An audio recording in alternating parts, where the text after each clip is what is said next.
before we get started. If you'd be so kind as to silence your phones and PDAs, that would be tremendous help.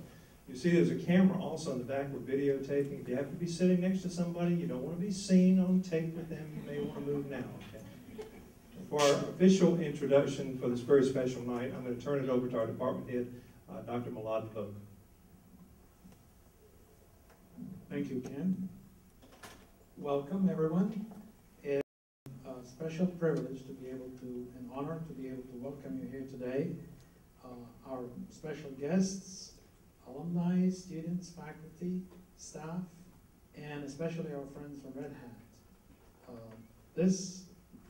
I would also like to thank Fidelity Investments for enabling this series. If they hadn't stepped forward with this particular support, we wouldn't be able to push this series forward, and I think that would have been a loss for us. The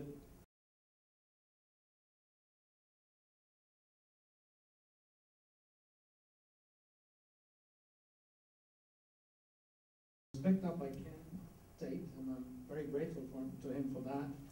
And he's developed a course that was called, I believe, Leadership in Technology. And it was for a while, it was one of our most successful courses. Students really like to hear from the leaders in technology about their experiences and how technology develops and so on. And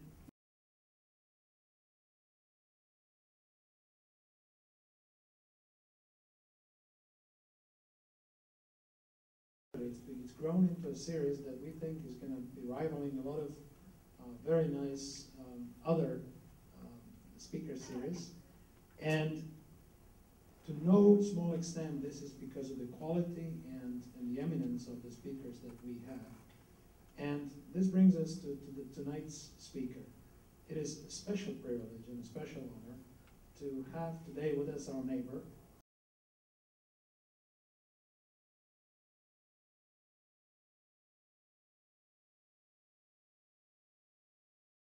Red Hat, and Matt has been in this business for a long time. He's been working with startups and with different companies for 20 years, putting him to the sort of helping him get public or become public. And in '98, he and Bob Young shared a vision that they would like to transform software industry.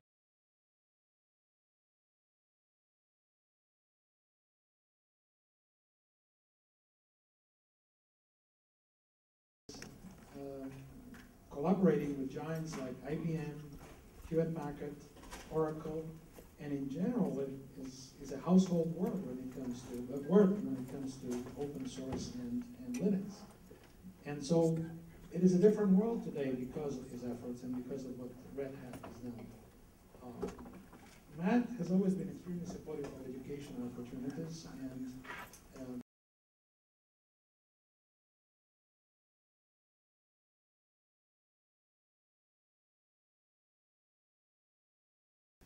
and he has been recognized, and his leadership has been recognized by many. He is, for instance, the chairman of the Science and Technology Board of State of North Carolina Economic Development Board.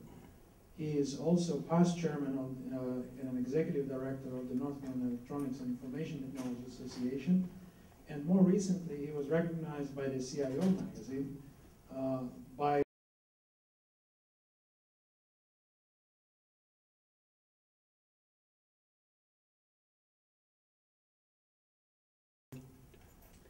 This is wonderful, and Red Hat has always been a very strong supporter of NC State and of computer science.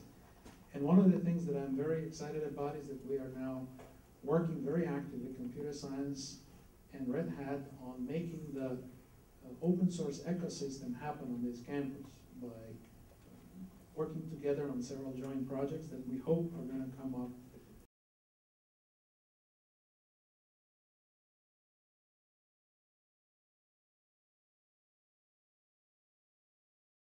Join me in welcoming Mr. Matthew Zhu.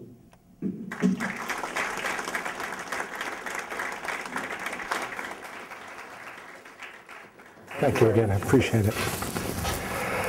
I hope you'll indulge me. I'm working almost 10 years on not having a standard presentation. I've always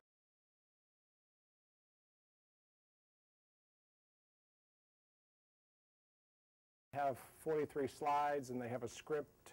It's always surprised me that somebody like myself that's supposed to be knowledgeable and passionate about the topic, why you shouldn't be able to stand up and have a conversation with each and every one of you. So I hope you'll indulge me with this conversation and that I don't bore you to death over the next amount of time. I'll share with you some observations and I'll keep quiet, and I hope some of you have Rabin, who's accompanied me, Tom, as a senior vice president and runs corporate development for Red Hat, one of my colleagues who also travels around the world evangelizing open source and Red Hat. So, Mr. Stroud, nice to see you. So where do we begin? It's now 1998. Some people, there's been a lot of revisionist history about Red Hat, but in 1998, Red Hat was in the magazine publishing business. That was the business model. Young was providing Linux magazines, and he would stick a CD in the back of the magazine, and that was the business of Red Hat. The company goes public in 1999, the first open source company to go public. Bob Young tells investors on the IPO road tour of how are you going to make money? Bob says, we're going to sell T-shirts and coffee mugs. That was a very good formula. The stock went to $18 billion in market cap. And then I ruined it because I told them we were going to get into the enterprise computing market, and the stock went from $3.12 to $3 a share. And there was no enterprise Linux in 1999. The company was losing $70 million a quarter. $70 million a quarter. And many of the NC State people that Bob lured out of NC State and didn't finish their degrees that were working for ABC Bookstore and subsequently Red Hat were instant millionaires.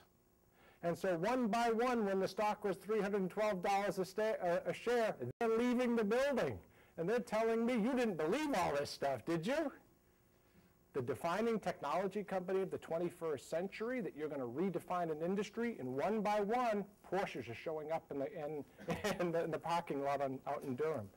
And one by one, the whole workforce changed, and a lot of instant millionaires were made. And good for them. That's one of the great gifts of entrepreneurship if you're so lucky.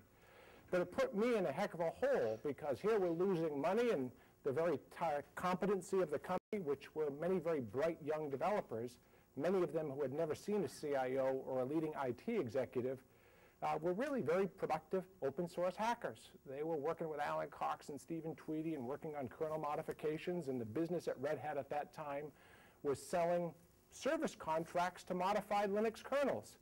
So there was no 2.2, 2.4 Linux kernel at that time, for those of you that have that bit of work history. There was no scalable file system. ext3, and those that remember some of those things, remember how immature that functionality was. So the company had to make a big bet. There's $300 million of cash in the bank. There's no economic model. Investors are very frustrated. And then the dot-com collapse occurred. And by the way, we're in Raleigh, North Carolina. We're not in Palo Alto, or we're not in the greater Boston marketplace. So where do you get the talent to supplement some of these young people that were helping grow and build the company? And so it was one of those great moments when the book is written that talked about a group of people getting and making a very large bet to decide to focus on the enterprise computing market. So let me just share with you a couple of things that were very important about the thesis of the business before I get into some of those stories.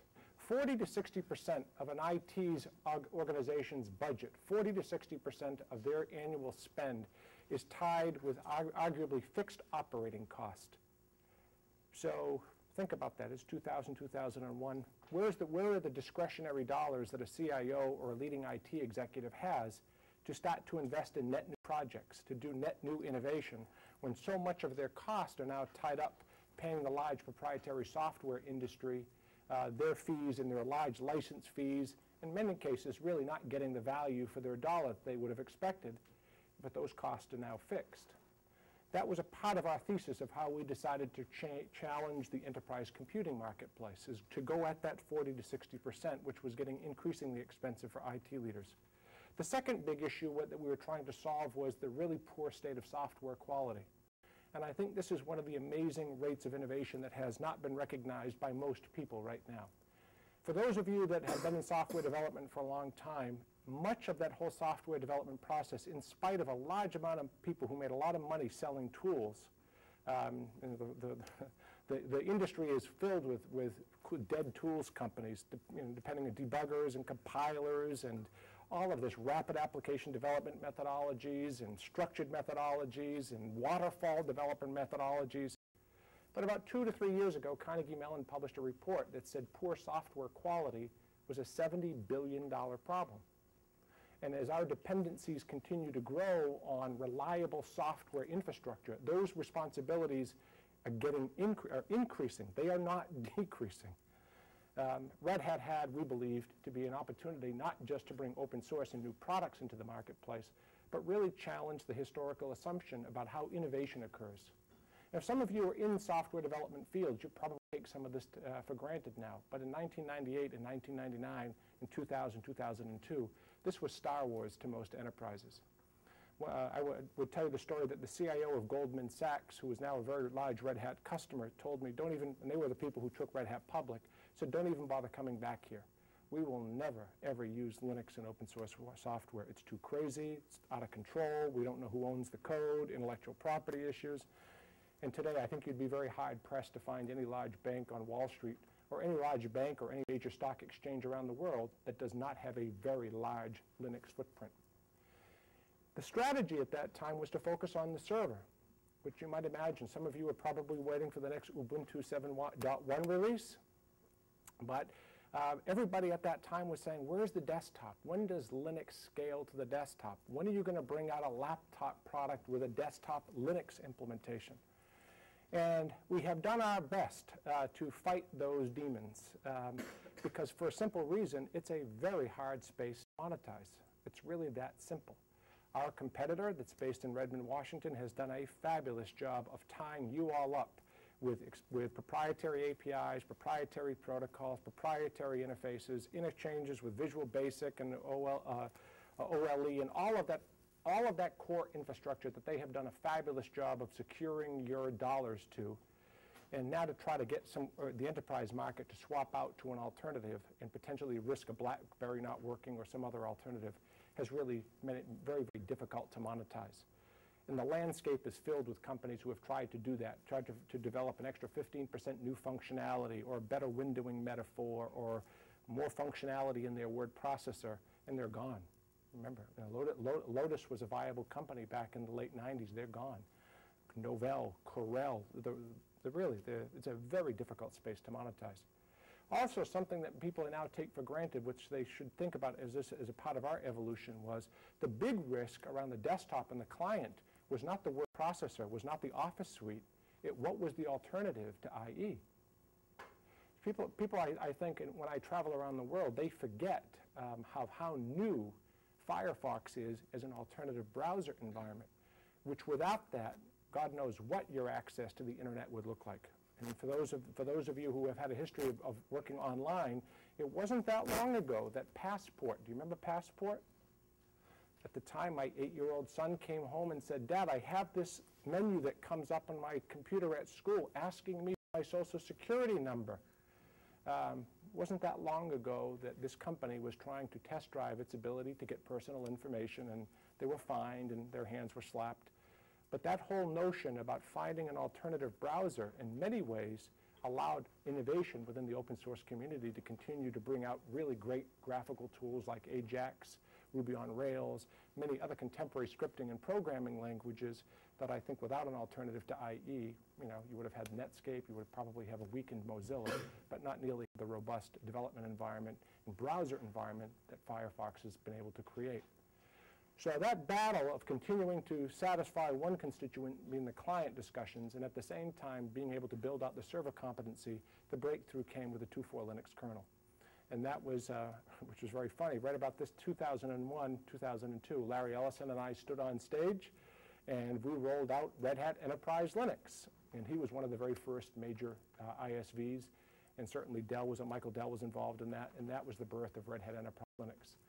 And today, as a business, that's creating somewhere between 20 to 25,000 net new customers every 90 days. Every 90 days. Somebody told me one of our investors told me two interesting statistics. One is that Red Hat is the third fastest growing company to reach, enterprise software company to reach 400 million in sales, which is an interesting statistic. And we went public in '99, so we're old, which is always funny when I travel around the world. People seem to think that Red Hat is this company that's been around for a year or two. But from the IPO class of 1999, there are only two companies with larger market caps than Red Hat, the guys that were selling T-shirts and coffee mugs in 1999. And one is Juniper Networks, that's a hardware company, sells hardware, and the other is a healthcare surgical instrument company. So it's really fascinating, really, really fascinating. So remember, going back, the thesis of the business, attack the operating model of the enterprise buyer, try to produce new ways of value. And so where does this thing called the open source community enter into this? So it's fascinating as I look at this audience, because some of you look like members of the open source community, some of you don't. In 1999, of course, the common industry jargon and the industry press would talk about people with blue hair in their basement that were, writing seashell scripts that had, wild and uncontrollable people that were developing code that was eventually going to go in and help NASA launch space shuttles. That's not really what I saw. In my travels that go back into the late 80s and in my interactions with Richard Stallman and others, there was a genesis here of a very compelling set of ideas which we call the democratization of content. And we don't limit it to just the ones and zeros that are driving that HP laptop, but more importantly, we really started to think of what Stallman, I think, had a very, very clear vision on, is that increasingly as we all start to participate in a digital economy, that the lingua franca of making business run, the lingua franca of how we build next generation computing paradigms, the evolution of how we build robust infrastructure and facilitate commerce and facilitate learning was become increasingly dependent on new approaches of how we made content freely available to really drive high rates of innovation. And I think this is one of the many miracles of open source that oftentimes doesn't get enough attention. Why? Because it's deep computer science now. It's not barking dogs on somebody's browser, and it's not banner ads atop. It's not something cute and sexy like YouTube. But now if you think about this, having just left a customer today, what are they interested in? They're getting ready to build a 5-year hardware upgrade cycle, and they want to talk to Red Hat about how they implement dual quad 64-bit machines, that they want to virtualize their entire compute workload across 15,000 engineers globally. They need to have 99.9% low failure rate. They want to deal with high degrees of systems agility, systems management. They want to make sure that their secure environment is absolutely bulletproof. And Red Hat, what can you in open source help us to do this? Multi-threaded applications. We're going to start hiring developers to start to develop into the cloud. We're going to virtualize desktops. We're going to move all of that desktop functionality off-site into a virtualized environment because, help desks are really expensive. They really don't solve a lot of our problems, Mr. Zulik. So do you have anything that can allow us to virtualize our desktops? We would be happy to pay for that as a managed service so that with the credentials and the security, the drivers, the applications, all can be virtualized in Bangalore, Boston, wherever you want it. How can you help us?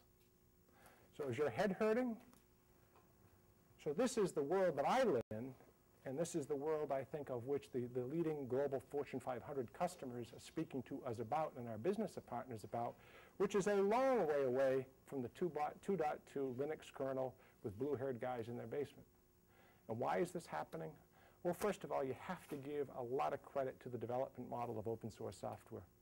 And I think from a business perspective, one of the great innovations and a tribute to the people of Red Hat in the open source community is the tolerance for risk. And I couldn't express that enough. It's easy when you're sitting here, but when you've got 112,000 shareholders and you start to think about putting your intellectual property in the public domain when everybody's telling you what a stupid idea that is, when you're challenging issues of patent and patent litigation with companies with enormous patent portfolios, it's a big risk. But what you could see when you spoke to customers was their growing disaffection with the lousy products that were continuing to be rolled out by the industry, regardless of what their marketing hype tells you. You guys know. If you can see the code, you know it. You began to see the inferior products, really the stagnant rate of improvement and product improvement and innovation that was occurring. Customers that were absolutely locked in and did not have alternatives. And it's fabulous when you think about making your customer a part of the development process. And so I think that's one of the great breakthroughs of open source software that was done with a very genuine approach of how the open source community has been able to do this, is when you make your customer a partner in innovation, when implementations like Fedora, where the customer can actually see the functionality that's going to be delivered in 12 or 13 or 18 months, when they can plan in advance and get real-time enhancements to the products, I think what allows them to happen is build a great deal of trust, not lock-in. They're able to pay for value, and I think most importantly, you enter into a true synergistic partnership with them. So where does this happen first? It happens with those businesses that the transaction is the business. Why? Because a millisecond, shaving off a millisecond off of a high-speed messaging bus that can deliver that kind of functionality to a Wall Street bank, to the New York Stock Exchange, to somebody like Amazon, is thousands and potentially millions or billions of dollars. AMQP. Any guys familiar with AMQP? AMQP is a really cool product you're going to hear a lot about. It's, once again, a very technical product. It's in the messaging space. What's one of the big problems that the Wall Street and large financial institutions have all over the world? It's messaging. How do I put more and more transactions through that very, very narrow pipe called the messaging layer that sits in the middleware stack? How do I execute those transactions, which are many, many billions per second? Because the faster I can get them through and the faster I can get them to their destination translates into billions of dollars to a Wall Street bank. Well, there are two large competitors in that space. One is IBM with a product line called MQ Series, and the other is a company called Tibco Software out of the Bay Area. Both make fine products. But what Wall Street was telling us was, you know what? The technology seems to continue to lag. We need it to move faster. And so what some of these firms end up doing is they start to develop their own products. They start to develop their own technologies because either the vendor is not moving fast enough, there may be a cost associated with this. So J.P. Morgan approached us 18 months ago. And this was just really a fascinating validation of the value of open source software. They approached us 18 months ago. Wall Street, proprietary technology, which these people are very protective of their proprietary technology.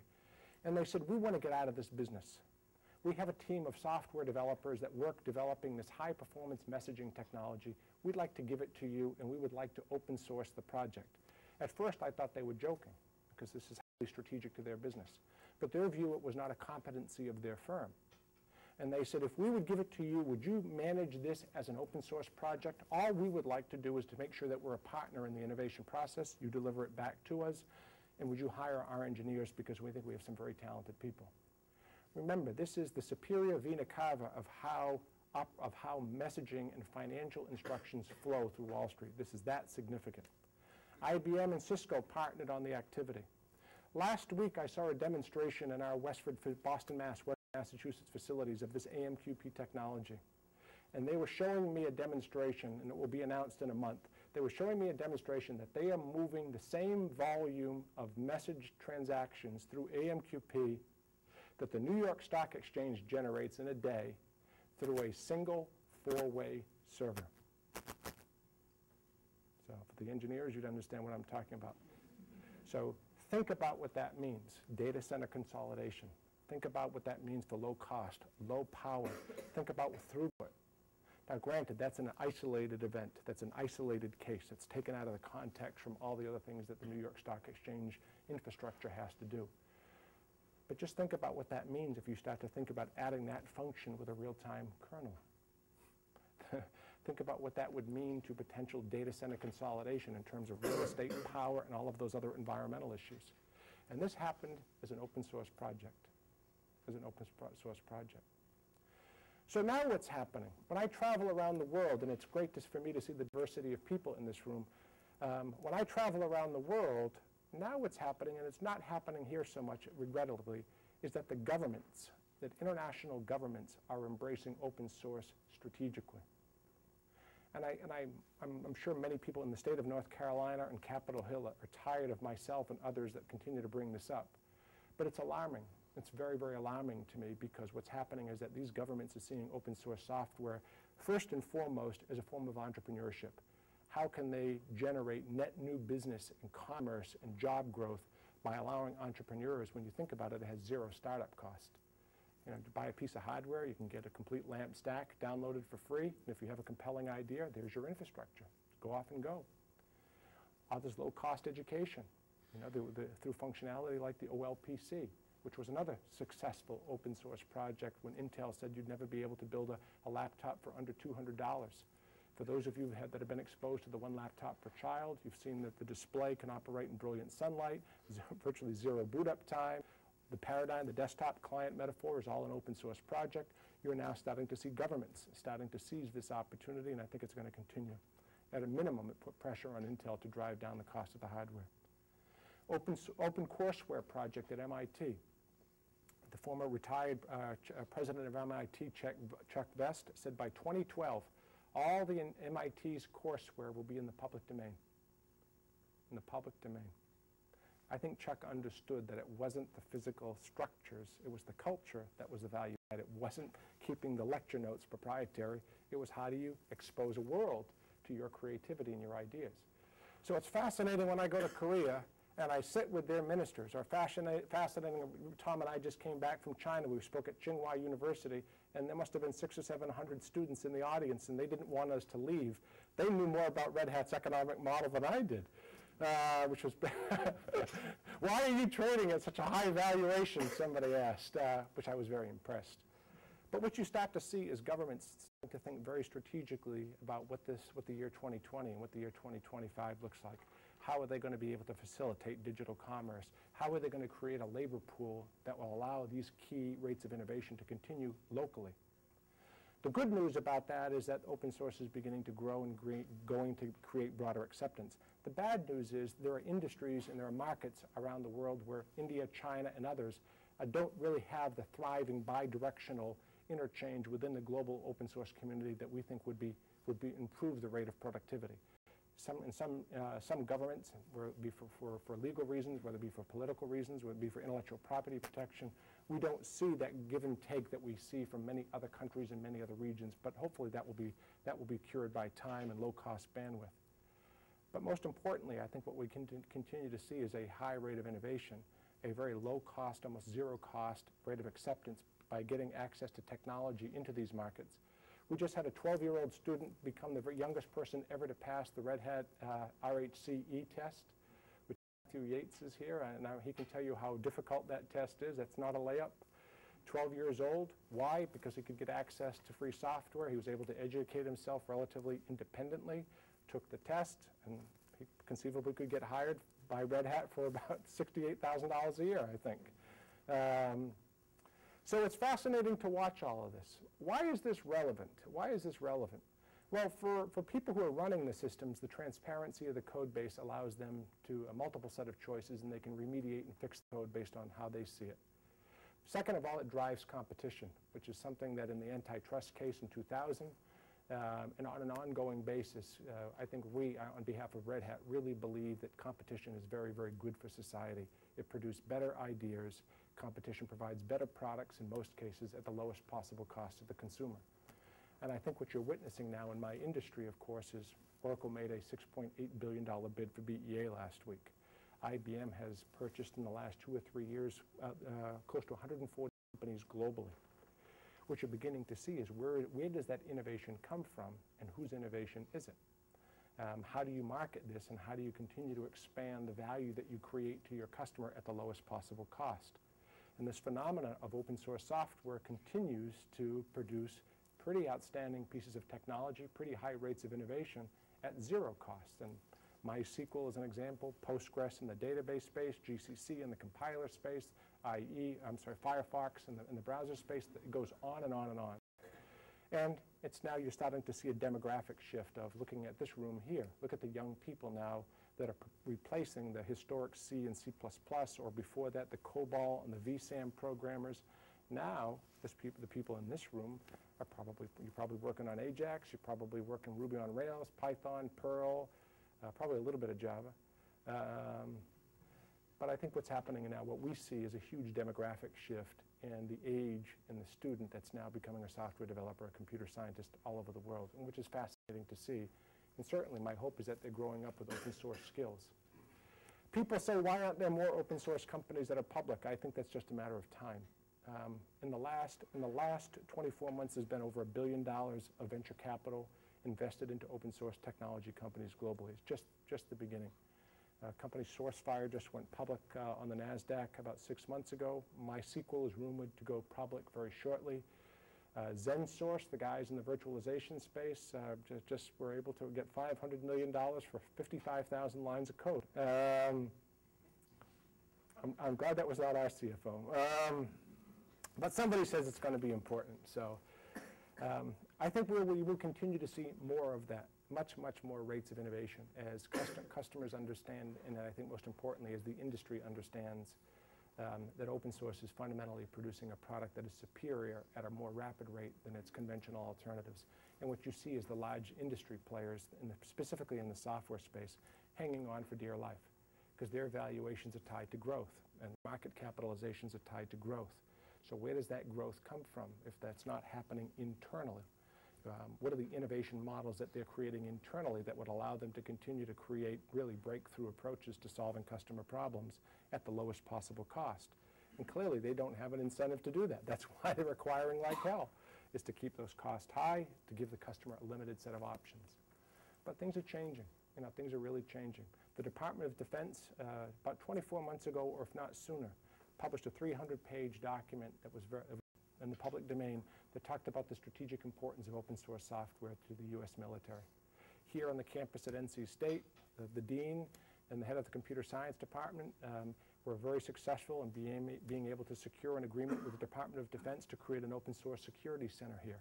Very, very important, expanding that capability out. And the beauty of it is remember, almost 60% of the world has not logged on to the internet yet. So those people who who are not raised in the United States, I hope you are always surprised as I am when I come back to the United States and I hear people complaining about bandwidth, because there are many parts of the world I go to and that you may be from or have experienced where there is no bandwidth. People having to go into coffee shops and other kinds of low-cost ways to borrow bandwidth and to borrow, whether it be WiMAX or Wi-Fi signals to get their homework done. And so here in the United States, of course, if people don't get 10 megabits per second, they think something's wrong. I mean, conversely, you go to Korea, and it's just always on. It's always on real-time access. But the great news about this is, think about the things that open source is challenging. Let's take patents as an example. The United States Patent and Trade Office now is adopting a strategy to use the open source peer review process to evaluate patents, which has really been a burr in our saddle.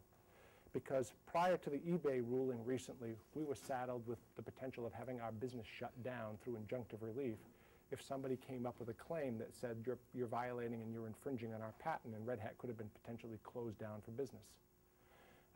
It's a really tribute to the system. The system is starting to work to recognize that the transparency of the code base, both in the filing process and the review process, could actually really reward the inventor. And remember, most of these inventors are not individual guys sitting in their basement writing really unique algorithms. Most of the patent awarders now are coming from your large companies. IBM, Intel, AMD, Taiwan is a great source of patents. And all we've ever asked for is just make sure that tell us that it's original work. Linus Torvalds, the originator of the Linux kernel, made a statement 2 weeks ago in response to Steve Ballmer's public comments about patent infringement. Said, Steve better get a life, because operating systems are 40 and 50 years old. So how much net new originality is there in patent work?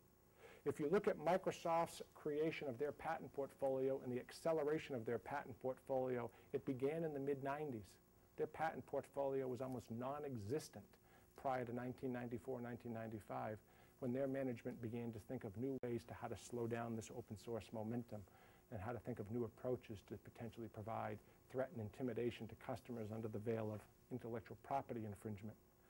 And so what you're beginning to see now is governments taking a very important step back and saying, whose IP is it really? Where is the originality that we're truly rewarding? And what is the value on a global basis when you have really inconsistent patent practices and inconsistent recognition of patent and originality depending upon which government and which jurisdiction that you're in? The World Trade Organization does not have a consistent patent recommendation and patent strategy. And the beauty is that open source is starting to drive new approaches and new thinking. At the end of the day, you want to reward innovation. You want to reward originality.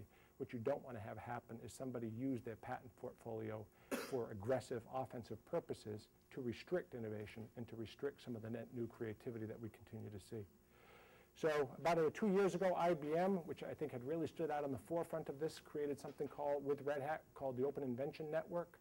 And it's IBM and a couple of large partners themselves, Philips, Sony, most recently Google signed up, really to create almost a Knights of the Round Table, which is we have a shared patent portfolio that if there is any claims made against the Linux and the Linux infrastructure, that these organizations will pool their patent portfolios in defense of the Linux software and open source developer so that this part of the infrastructure continued to be advanced without threat and without intimidation.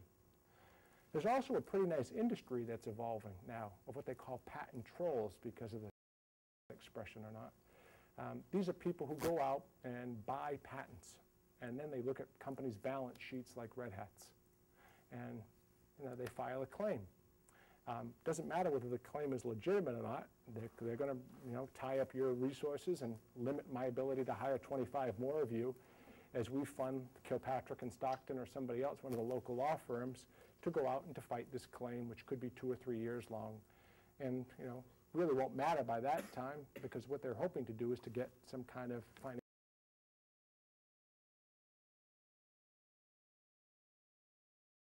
because prior to that, what that would have done is that would potentially shut companies down. It would have literally closed eBay down.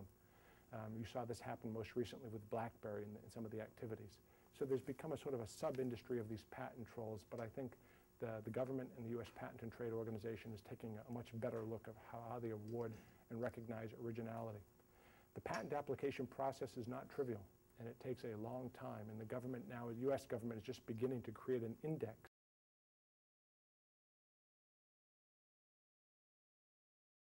other kind of activity. If you go to create a book and you want to get a book copyrighted and trademarked, you have to submit the book in its entirety. If it's film, if it's other forms of medium, you have to provide that capability in its entirety. In software, you can get a patent and you don't have to submit the entire work of art, which is fascinating. And then you get into the question of trade secrets and what is trade secrets, which has been some of Microsoft's issues. They would say, if we reveal our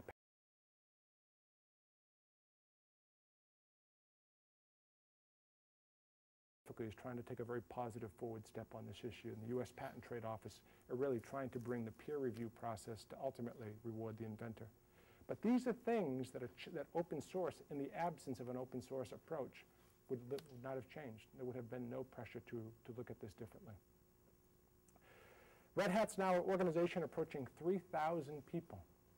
3,000 people. It's globally distributed. About 50% of the sales of the company's been growing at about 40% a year, which is a great tribute to the paradigm. I don't think we've scratched the surface. And our challenges are recruiting and hiring.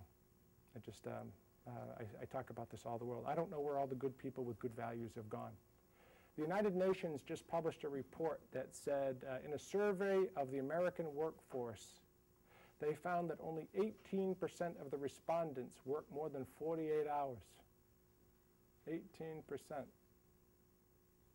And my business, because while I'm standing here, Steve Ballmer's probably kicking my butt somewhere.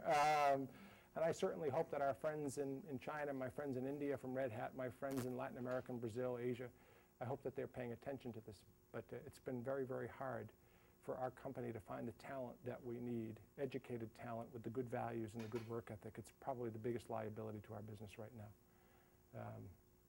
And so it's a big challenge. Increasingly, more and more of our hiring is going offshore. And I don't say that because we're looking for inexpensive labor. It's just where the strong science and mathematical skills are increasingly available and in supply. And it bothers me. As an American citizen, it bothers me, but we know that we have to compete.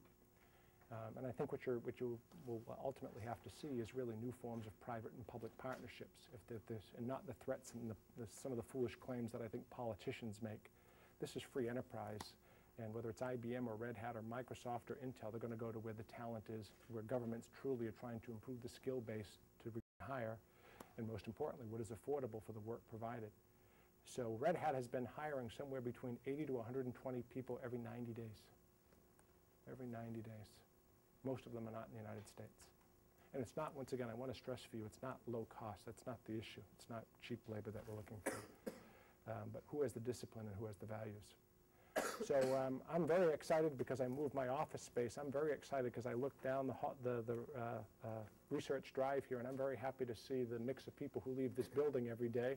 Sometimes it's very late, and I wish I could send you a text message and I had your cell phone, because I would say, don't stop, go right into my office, because I know who you are. But it's the demand for talent is that aggressive right now for every company, whether it's IBM, Intel. That is the missing link to growth. It's not demand. We don't have a demand problem. We don't have a technology problem. We have a resourcing problem right now, which is frightening. It's especially true for women. It's especially true. I always, when I go to India and I meet women running data centers, they're 42 years old, they're 38 years old, and they're running large 15,000, 20,000 server data centers. And I find very few women in IT, which is always surprising to me. It seems in this country that women want to become marketing people, or they want to become human capital people, or HR people, but finding a woman who can write very good C code, the banks are wide open for you if you have that skill, because it's really a tragedy. It's an enormous tragedy and a huge, huge problem for the industry is the absence of women and minorities in the technical industry. You can walk through the hallway with Red Hat or our Westford facility, and it's very, very evident. So that problem has to get fixed, and my hoping is that open source increasingly can start to get to these young people. We've done something in conjunction with North Carolina State that we call Red Hat High. We've had 2 very good summer seasons. It's targeted at minorities and at women to get them exposed to open source software. It's a week long. People have to apply to get into the program. It's very exciting. This past summer they used media tools, and they developed a bunch of multimedia projects using open source software. But things have to change, because without that competency in the workforce, we all suffer. That makes the pool very narrow of which to recruit from, and you don't find future leaders, you don't find future entrepreneurs, which is always really a huge disappointment to me. You know, Meg Whitman at eBay has been a very, very good success, but really Diane Green, the CEO of VMware, just had a very successful IPO, but these are very rare cases, and that's very, very sad. It creates a huge economic challenge for all of us. So those are some of the things that I wanted to talk about. I can keep going, but maybe I could answer some questions for you before I bore you to death. Anybody have any questions? Yes, sir. One of the directions that Microsoft is not going, and I guess everybody with over IT is the integration of Microsoft. Are you planning on integrating that into Red Hat Enterprise Open source? I don't think that Red Hat may necessarily do it. There's Asterisk, there's Digium, there are other value-added resellers that are very entrepreneurial. Both of those companies got good venture funding. They were part of that $1 billion. I'm happy to see that. I don't think that's something Red Hat specifically is going to do. What we are doing is targeting the telecommunications industry through value-added partners like Cisco and Nortel that are starting to build very, very highly reliable, highly scalable technologies to run all of that compute infrastructure. But going into the application segment, unlikely. Virtualization, I didn't know how much you wanted to talk about virtualization. It's become the great fashion statement of my industry. That's the ability to now really to take advantage of really the microprocessing and the compute capability and be able to think of it this way, one application for one server. So VMware has now brought a great deal of attention through its marvelous IPO, and what people don't remind is the immense amount of hard work and innovation that Diane and her husband put in to build that company. That company's been around, I think, since '96. They worked very, very hard, but when now companies want to take advantage of that compute server environment, run more applications, get better performance at a much, much lower cost so that you don't have to keep swapping out servers. This is an area that is huge interest to our customers. The Blade environment, how do you run data centers more efficiently? How do you not have to keep replacing hardware every 12 months? How do you make sure that you're able to really leverage the amount of power? Power is becoming an increasing problem for Red Hat in our industry. We just, if those of you that drove by one of our buildings saw that huge generator that was just put in, driving Progress Energy absolutely berserk. But it's a big problem, is where do you continue to get low-cost, reliable power?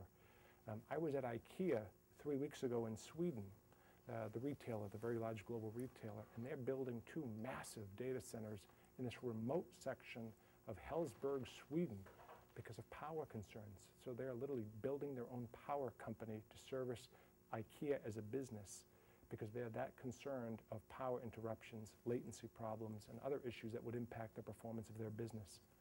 So this issue of low-cost power, be able to move environments when business shuts down in the US, could I move that workload through a virtualized set of systems and a virtualized what they call appliances?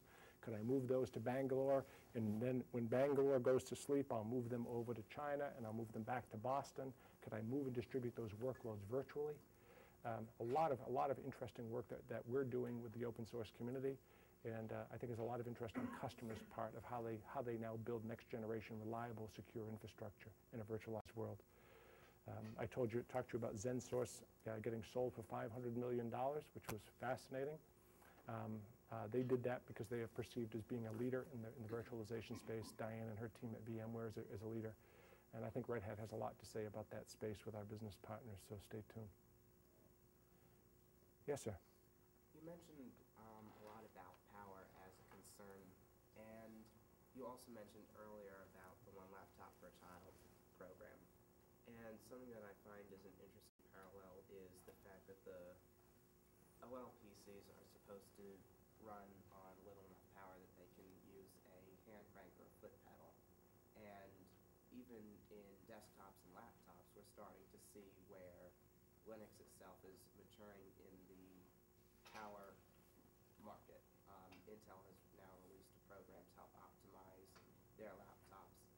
Is this something that is definitely being focused on, like, for good reasons, and is that new technology being integrated into Red Hat's Linuxes?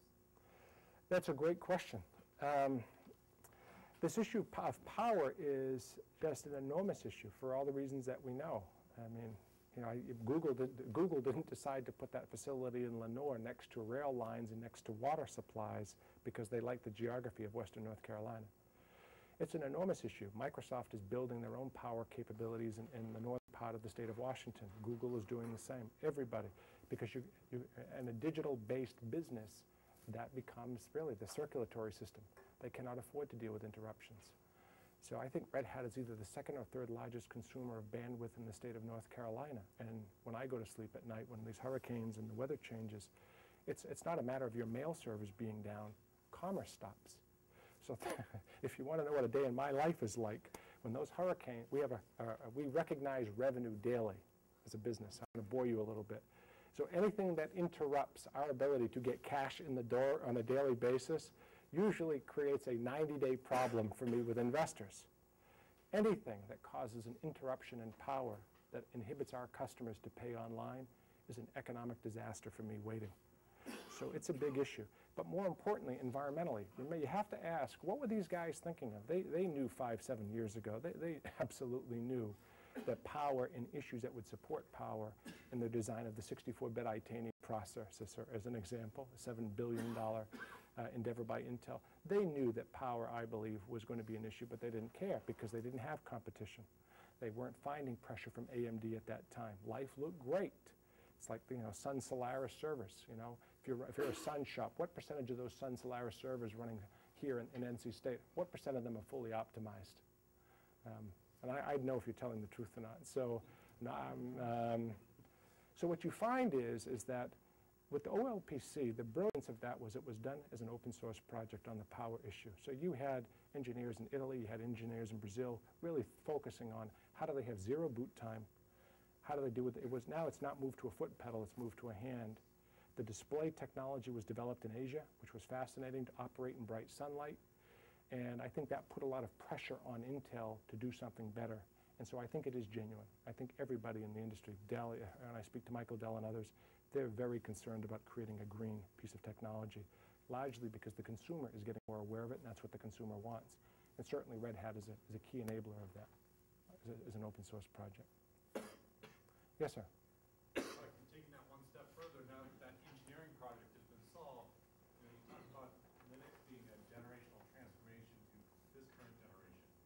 How company's strategy for the next generation, how that piece of hardware is going to change the young man down there's life, so that he's actually the person who is then the challenge behind the current. Yeah, I'm glad that you asked that, because one of the things that's always been very important to me in doing my job was if Red Hat continued to prove open source is a viable economic model, then it will give these people on this side of the room a willingness, hopefully, to start a company and to start to think about new ways to build an economic model, perhaps in the application space.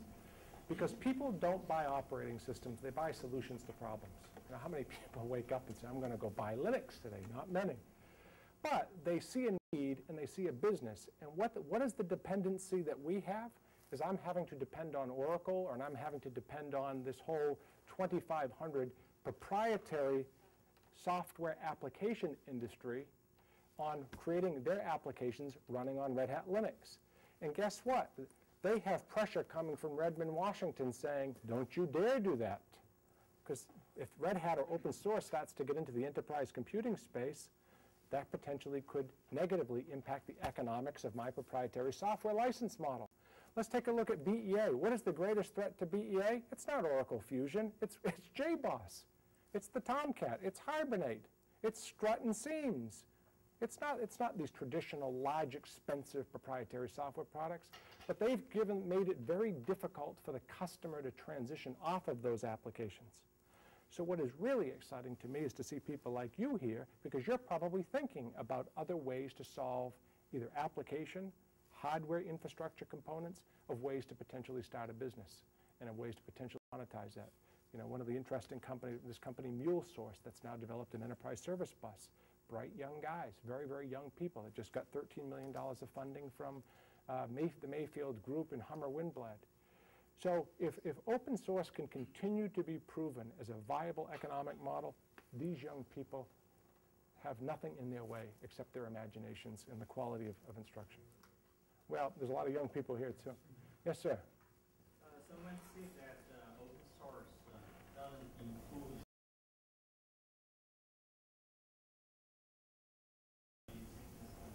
Somebody's lying to you who's telling you that. It's impossible. Think about this. In 1998, the rule of thumb was one systems administrator. Any network of systems administrators in the room? No? That's a missed opportunity. One systems administrator for 50 machines. Red Hat has 50, 100, 200 customers that I know of that have one systems administrator for thousands of machines.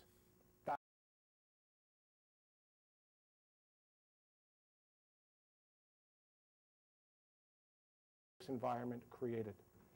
So let's not kid ourselves. You know, the Linux community has had a great benefit for what Unix created. So whether it be at the tool chain level, whether it be at the library, whether it be in the X-windowing system, these were mature technologies even before 1991 when Torvalds came out with the kernel. So this open source community has been able to build on all of those good fundamentals and create an incredibly reliable product.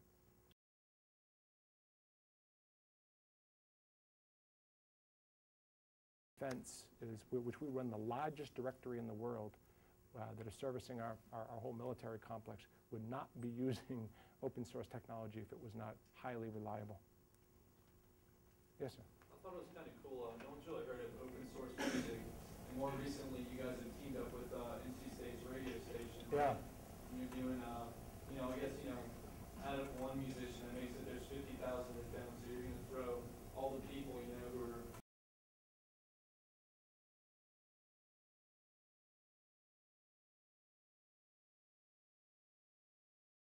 is something that when I talked about the democratization of content. I'm glad that Stephen Jobs talked about DRM free. Remember the Sony rootkit? Maybe, I'm hoping you guys remember that. You're a tech. Okay. So think about that. Unbeknownst to you, Sony was shipping something in their technology that was watching where you go, watching what movies you watch,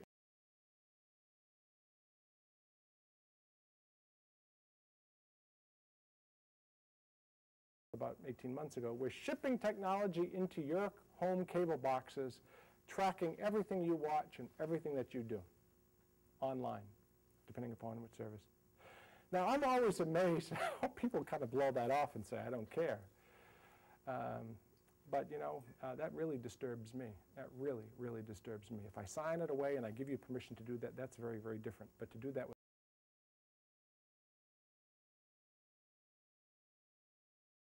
members of the open source community and our good friend at Princeton, Dr. Ed Felton, took a group of young people like yourself and they dug into this. Young Princeton undergraduates, just like you, and found out what Sony was doing and published it. I think to Slashdot and a variety of other places. Sony put their hands up. We didn't know this. We'll change it. We won't do it again. And this, you know, this has been going on for a long time. So what you begin to see is that really people beginning to think of transparency in a different way, and as it relates to music, formats in an independent format. You may be familiar with Ogg Vorbis. You may be familiar with some of the other open source media players. But I think members of the open source community for the longest time have said, if I've paid for it, or if I want to get access to it and I have the permissions to it, I want to play it wherever I want to play it. And so we're very, very pleased. We have a bright young engineer that's one of your guys here at NC State, a junior at NC State, who's also with the radio station, really starting to promote this notion of open music. Models that are not tied with traditional recording labels and all the things that come with that, but really trying to create potentially a new industry around open source music. So, yes, sir. You know, you spoke about interruptions a few minutes ago. What can you say about open source with respect to security issues, in particular hostile attacks and that sort of thing? You know, it's a left-handed approach because if I stood for Microsoft, I'd say, how could you trust that code if it's open and everybody can see it?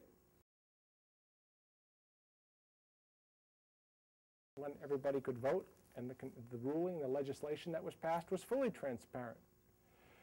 So somehow we're going backwards with in my view, around the threats and intimidations. Everybody, Red Hat is hacked 5, 6, 7,000 times an hour. It's inevitable that we are going to find some level of intrusion. It's inevitable. But the key challenge is how fast you can remediate the system once you have an intrusion. And that's one of the compelling benefits of open source software, is that somewhere, whether it's CERT, or international agencies, whether it's open source contributors, whether it's the white hat guys, when they find out that there's an intrusion, there's very rapid response to fix and remediate that system. Those, not too surprisingly, this is why another question if you have administrators in the room, most of the time the systems are not hacked because of network administration, poor implementation of next upgrades, software enhancements, because these people are incredibly overworked. It's not often because of the software. It's usually because of poor implementation of the technology. But to answer the second part of your question, the modularity of Linux, which gives an administrator or database administrator or systems manager the ability to mix and match the components to meet their computing environment, does not allow the rapid penetration of a worm or a Trojan or some other bot to go through it because it's not homogeneous. It's not homogeneous, which is a compelling benefit to the Linux systems. So we would argue that it's the most secure environment in the world. It's so secure that 2 years ago, my friend Tom Rabin here negotiated with the National Security Agency to create something called SE Linux. So the National Security Agency and the US government was panicked. They wanted to move to x86 machines, they wanted to move to faster, more responsive machines, and they wanted to move to Linux. But there wasn't a secure Linux kernel. So a very, very bright engineer at the NSA went forth and tried to sponsor an open source project. They selected Red Hat to do it. It was called SE Linux, Secure Enhanced Linux. It's around policy and policy management. Very, very cool. Highly, highly secure. Because remember, the most secure technology is between the operating system and the hardware. That's where security begins and ends. And so in that environment, we created something called the SE Linux, Security Enhanced Linux kernel, which is doing very, very well and being adopted by the NATO allies. Yes, sir? What are your thoughts on the evolution of the Fedora project? Whether it's Compare 7 control has been decentralized models coming. What is your vision? Really excited about Fedora 8. I saw Fedora 8 about 2 weeks ago. I think it's going to be a great release. The live CD activity I think is very, very cool. A guy at MIT, Eric von Hippel, calls it the Xerox Palo Alto of software development, Fedora. I think the guys that run Fedora at our company are very young guys. That's what I'm most excited about. If you had a chance to meet Mike McCarthy, Max Spivak, it's very exciting to me to see young people like that lead such a strategic project. We didn't go for the eye candy. So if you're an Ubuntu user, which is a nice fundamental desktop paradigm, it's got some cool functionality. They do a nice job of packaging, but the real computer science, and I think we're really continues to move open source as a technology forward, we believe is happening in the Fedora community. And it's an integral part of what we do and everything that we do. We just did this with JBoss, of creating a .org for JBoss as well. So we think it's fundamental to everything that we do. Yes, sir? My question is about embedded devices, small devices, sensor devices, the whole pervasive computing oriented thing. Yeah. And Linux is sometimes the operating system of choice for systems like that, which are big enough to sustain an operating system. I know what you said about desktops being a difficult space to monetize from Red Hat's point of view. So I was wondering, from Red Hat's point of view, what's the business case or monetizing case For embedded systems, yeah. Sensors, actuators, embedded for, let's say, ubiquitous X. So 1999, the market cap is $18 billion. We had this vision of getting into the device segment. And we thought we could begin to ship upgrades and enhancements over the air to handheld devices. We saw Linux being able to be a modular operating system to be a great operating environment for multiple hardware manufacturers and semiconductor manufacturers as an alternative to Windows CE and Symbian. So we thought we were really smart. We spent $698 million to buy the very first open source company called Cygnus Solutions, which was very, very smart mathematicians and scientists that developed a very small Linux operating system for the device market. What a lousy business that is. It was terrible. It was terrible because you know why? They don't have any way to standardize. So you have people like ARM. ARM is a microprocessor company, and you have AMD, and you have Intel. And every time, all these guys differentiate on adding some small sliver of net new function, which means that you can never achieve an economy of scale. So it becomes a service-intensive business for us. It became very service-intensive. You couldn't just keep stamping out one copy of RHEL after 2 or 3 years worth of research. Everything was an iteration. Everything was a change. When there's a change to the silicon, software had to all be recompiled and recreated. Very, very difficult building application dependency because there was no common operating environment. So what it is, what I believe it has turned into is a very service-intensive business, which for some people, that may work for their business, but for Red Hat's business, it was terrible. It was terrible. And that's proven to be true. Microsoft has had a very hard time monetizing CE. Symbian, which was a joint venture with Motorola and a number of the other companies, I don't think has made a very profitable business out of that. And the carriers, the telco carriers, if you're developing apps in the mobile space, they won't let you anywhere near their application development environment, which is a whole other story. Are you familiar with OpenMoko? Do you know that product? No. How many of you guys familiar? So OpenMoko is a bunch of young guys in Asia right now in Taiwan that are developing an integrated open source operating environment with an open API and development environment, and they're developing a physically open handheld carrier physical form factor, all open source. We'll see how far that goes, but it's a nice idea. So it's a hard thing. You can also, the venture capitalist would have a hard time funding that model right now. I believe it's largely a services-based model. These devices where people are saying that the number is going to multiply faster than many other sectors, would that make it a more? No, yeah, I tried that. I tried that. You can talk about the iPhone. The iPhone has open source functionality in it, but the problem is that the carriers don't want to get you near the phone. So you can't build an upgrade system. You can't build an over-the-air way to enhance the product. So and the manufacturers, the Qualcomms and the others, the Motorola's, are not going to pay you on a per-unit basis. So how do you monetize it? It's largely service-based, which for some people that may work for their business. For our gross margin structure, that would be fatal. Yes, sir.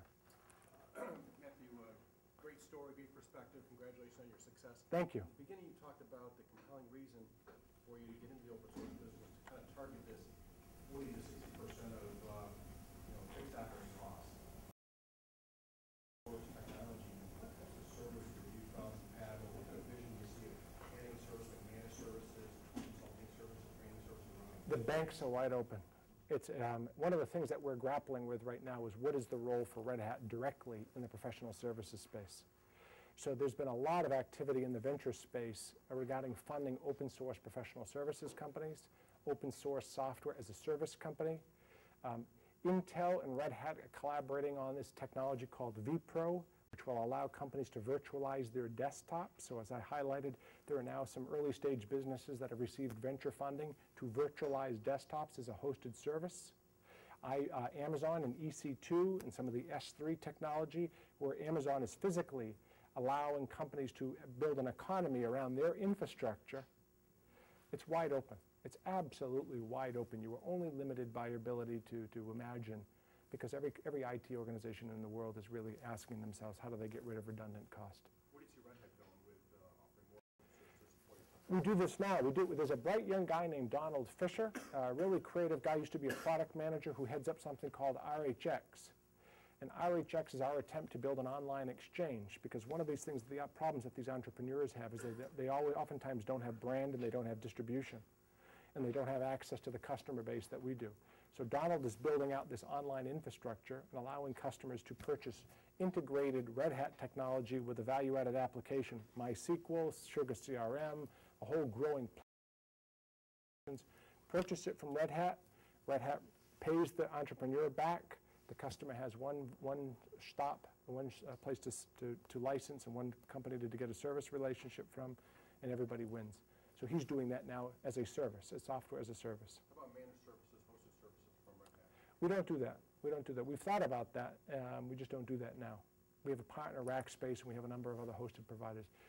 Although almost 75% of our business is distributed as a service. Most people don't know this. It's just most.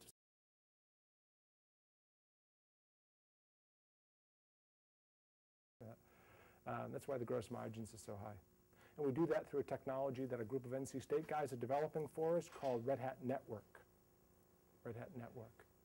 So when you install RHEL, if you're at Goldman Sachs or you're at the Department of Defense and you want these enhancements and you want these updates, it's pushed out to your installation behind your firewall, if you allow us to, or in front of your firewall, and then those packages are distributed by the customer. It's very, very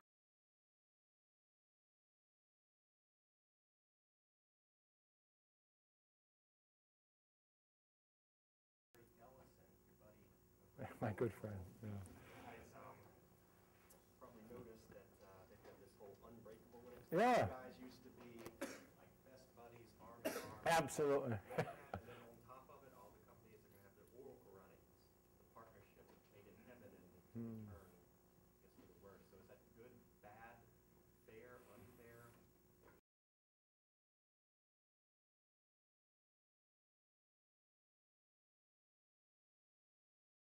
First of all, it's very fair. It's very fair. And so I think this is the beauty of the industry, right? I have to tell you a funny footnote. On October 26th of last year, Ellison stood in front of his large worldwide user community and mentioned Red Hat 36 times. So we thought very, very good about that. So of course the company's in a panic. The stock is cratering. Wall Street says, you're dead. So I sent an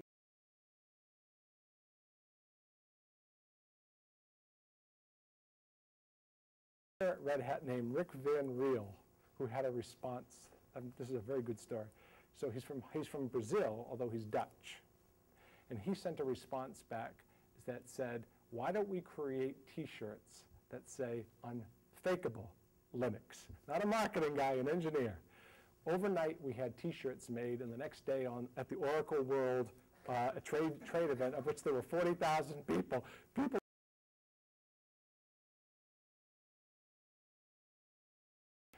So this is where the good stuff comes from, right? The good stuff is your competency. Fundamentally, Red Hat is a service business. That's what customers are monetizing. And I think we've been very, very lucky because we have invested heavily and we've got very, very good people. And remember, the world is increasingly getting much more complex, not less complex, regarding compute infrastructure. The customers have a choice. Do you want to deal with a guy who has very little experience with open source, regardless of what he tells the world? Source community. They have very little to no competencies inside the company regarding servicing open source in Linux. And do you really want to tie up your economics to one supplier like Oracle? And in most cases, customers have decided not to. So I haven't been on his yacht. We're not good buddies. That West Coast crowd, those guys breathe in different air than I breathe in. I don't live in Atherton. I mean, you know, and I think we have different approaches to the customer. Remember, he was the same guy who said to the customers about 4 years ago, the customers will eat the dog food I serve them. And that's right. And we have Oracle as an application inside of our company, Oracle databases and Oracle financial systems that we had to install in 1999. We hate it. Absolutely hate it. Every time we want to make a change, it's $350 an hour. You talk about having the knee on your windpipe at every moment. It's a very large, complex product. It's very, very difficult to find quality people who are trained, but we didn't have a choice in 1999. One of the most interesting companies in Europe right now is an open source ERP company. It's targeting small to medium-sized businesses. What they've done is they've taken MySQL, they're using web services, it's growing 120% a year. They're based in Amsterdam. Why? People are tired of it. And it's just only a matter of time. As a follow-up, in terms of the service provider model, you've got Mark Shuttleworth, I guess? Yeah. It's an appropriate name given his little $50 million trip. We should all be so lucky. Yeah, you should try to one-up that. I'm not trying to create customers. I don't want Hollywood. You're not worried about going to No. or something. I guess the space station or whatever, save the money and Yeah. anyway, that guy, he's recently announced, well, one thing that he talked about was that in the very short future, we're going to be pushing some kind of management module for them to do, and they're also targeting businesses with this, and like, they don't have any licensing fees. I'm not sure what their business model is. So I'd be curious what you think about his business model and Sounds a lot like Red Hat, doesn't it?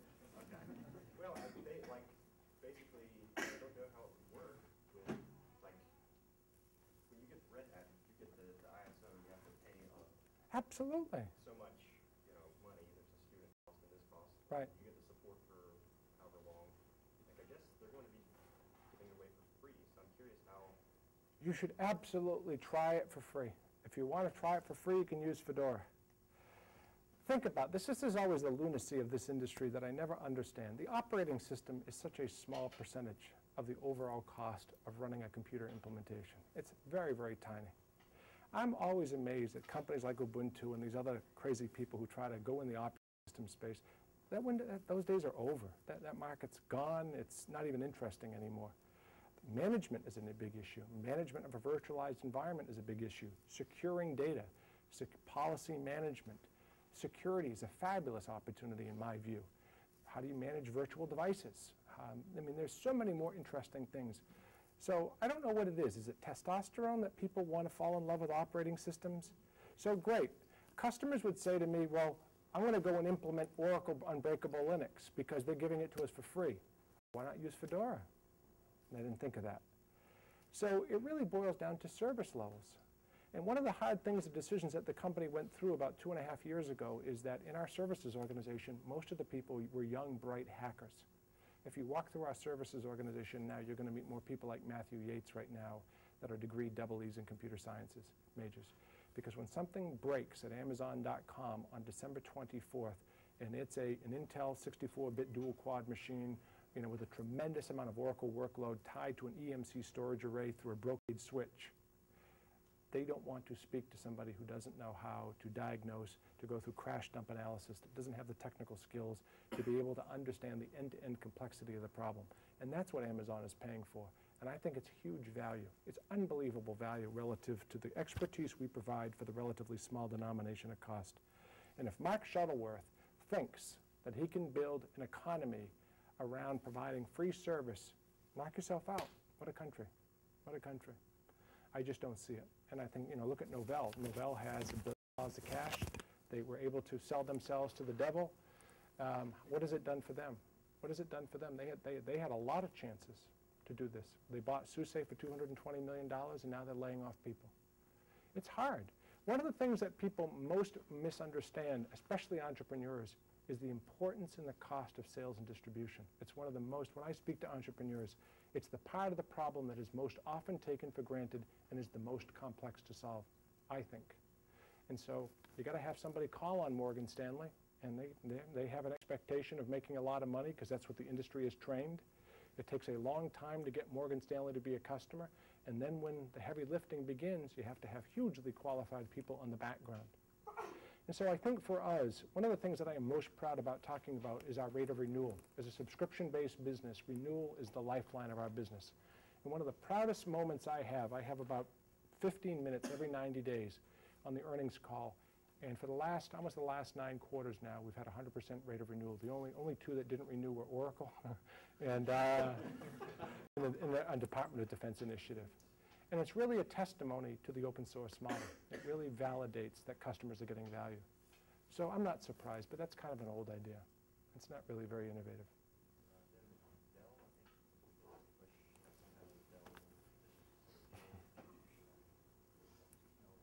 The complexity is going like this inside of the enterprise computing market, which the other lesson is choose your customers well.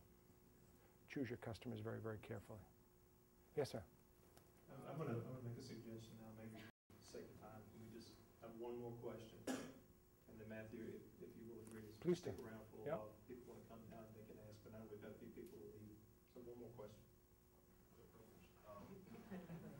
You mentioned the hackers. Yeah. Difference between hackers and engineers. I guess my big question is, how do you make those? I've always thought that hackers are kind of the soul of innovations, where they contribute to pushing forward the industry and innovation more than their numbers would suggest. And most of the hackers that I know of, they grew up working with TRS-80s, Ataris, Commodore 64s, and Apple IIcs in school. So what efforts is Red Hat, describe Red Hat's efforts to get into primary and secondary schools? Wow. I told Tom Ray that I'm going to stay away from this topic tonight because I think it's a political issue in many cases. As an American, you should be hugely insulted at the age of this industry and to walk through most of our public school systems and find really poor utilization of compute technologies in K through 12. It's really insulting to me because there's no reason for it. It's not economic, it's not software, it's absolutely abysmal to me. And so if you're a first, second, fourth grader, do you have quality instruction? Which is always amazing to me, because what they end up doing is, in many public schools specifically, they conscript, right? Somebody's father works for Red Hat, well, he'll come in and teach computer science 2 or 3 days a week. That's horrible. Second of all is where do they get the compute resources, and really do they have a programmatic way to really build an affinity and a love and a curiosity to compute technology at the age that I think studies say that if a child does not show an interest in science and math by the age 8 or 9, they lose it. You lose that child, especially young women. I think young women, it's about 12 or 13 years old that they lose their interest in that area. So it's always a huge bummer, especially in this state and in other states, to see what my industry has done of seeing education as a market, not as a responsibility. I'm not talking about free stuff, right? Because the industry has thrown free crap at schools forever. But all of a sudden, the hardware gets outdated. It doesn't run the applications anymore. They're slow and they're cumbersome. They don't have cheap bandwidth, yada, yada, yada. And the student ends up, all of a sudden, they're 15 years old and they don't have the technical skills or they don't have the learning. So what is Red Hat doing? Well, first of all, this issue regarding open source software, and there's many cool projects. There's the LTSP program that we're very involved with, Linux Terminal Server Project, having to deal with issues about providing better open content. We've been working with the Friday Institute about new teaching methodologies. But remember, if this is a state in South Carolina and Alabama and others in the Southeast are having to go to Belgium to recruit history teachers, where are you going to find the qualified examples that can go to a first, second, or third grader and start to inspire them and build curiosity at that age, regardless of the tool that's in front of them? The OLPC, I'm sorry I didn't bring one. It's really, really very well done. It was very well designed. When you see that in the hands of an 8 or 9 year old child, they don't need a whole lot of help. the notion about providing content and new instruction methods that allowing a child to be self-directed, to be a self-learner, and move and change the learning model for students, we're very involved with on a macro basis. Tom Rabin, who really could do a much better job talking about this than I am. And once again, when I talked about international governments embracing this, they're placing an emphasis on this and using open source software, building communities of use regarding shared content. There's a really cool project going on right now at the University of Indiana called Sakai, which is open source curriculum management. They're starting to share lesson plans on difficult topics like physics that some kids in high school struggle with. I was one. So that they're able to change the approach from week to week based on the iterative process of open source software development. So they're building content and learning methods to make the next student that goes through that course in the following week to have a better experience. But regrettably, you get things like school committees that says, I think everybody should have a Mac because I love my Mac. And